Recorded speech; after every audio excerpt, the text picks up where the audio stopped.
Hi friends, welcome back to my channel. This is Mufeeda Naufal from my fashion. നമ്മൾ പഞ്ചാബിലുള്ള ഒരു കസ്റ്റമറിന് വേണ്ടി കസ്റ്റമൈസ് ചെയ്തിട്ടുള്ള ഫ്രോക്കാണ്. 1 ഇയർ ബേബിൻ്റെ ബർത്ത്ഡേക്ക് വേണ്ടിയാണ് ഈ ഒരു ഫ്രോക്ക് കസ്റ്റമൈസ് ചെയ്തിട്ടുള്ളത്. ഇത് നമ്മൾ ഹൈ ആൻഡ് ലോ പാറ്റേണിൽ കുറച്ച് ബട്ടർഫ്ലൈസ് ഒക്കെ വരുന്ന രീതിയിലുള്ള ഫ്രോക്കാണ്. ഈ നൂലൊക്കെ എത്ര കട്ട് ചെയ്താലും നമ്മൾ പാക്ക് ചെയ്യുന്ന സമയത്ത് ഇങ്ങനെ ഓരോന്ന് കളയാനുണ്ടാവും, കട്ട് ചെയ്യാൻ. അപ്പോൾ ഞാനതൊക്കെ ഒന്ന് കട്ട് ചെയ്ത് കളയുന്നുണ്ട്.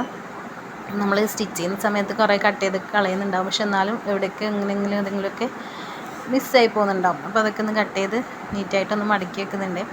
അപ്പോൾ നമ്മളിത് ഹെവി ആയിട്ടുള്ള ഫ്രോക്കാണ്. നമ്മളൊന്നിങ്ങനെ നന്നായിട്ട് അമർത്തിയിട്ടൊക്കെയാണ് പാക്ക് ചെയ്യാം. നമ്മൾ പാക്ക് ചെയ്യുന്ന ഈ ഒരു ടൈപ്പിലുള്ള ഒരു സാരി കവറിലേക്കാണ് കേട്ടോ. അപ്പം നമ്മൾ പാക്കിങ്ങിൽ എപ്പോഴും ശ്രദ്ധിക്കുക. കസ്റ്റമേഴ്സിൻ്റെ ഒരു ഇമ്പ്രഷൻ കിട്ടുക എന്നുള്ളത് നമുക്കൊരു വലിയൊരു കാര്യമാണ്. അപ്പോൾ അതുകൊണ്ട് തന്നെ പാക്കിങ് ഞാൻ എപ്പോഴും ശ്രദ്ധിക്കാറുണ്ട്.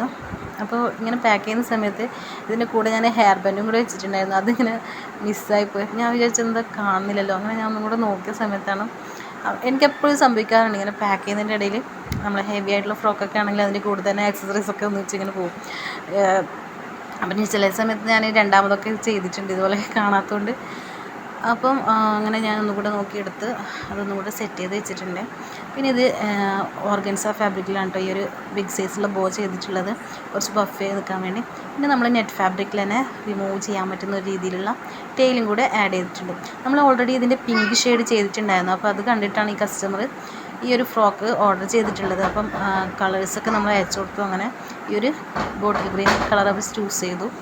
അപ്പോൾ ഇങ്ങനെ ഈ ഒരു രീതിയിലാണ് നമ്മൾ ഫ്രോക്കൊക്കെ ഹെവി ആയിട്ടുള്ള ഫ്രോക്കൊക്കെ പാക്ക് ചെയ്യുന്നത്.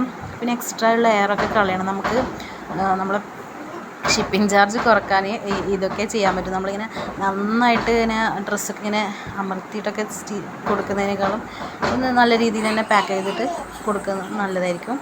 അപ്പോൾ ഈ ഒരു ടിപ്പ് നിങ്ങൾക്ക് യൂസ്ഫുൾ ആയിരിക്കും എന്ന് വിചാരിക്കുന്നു. Thank you.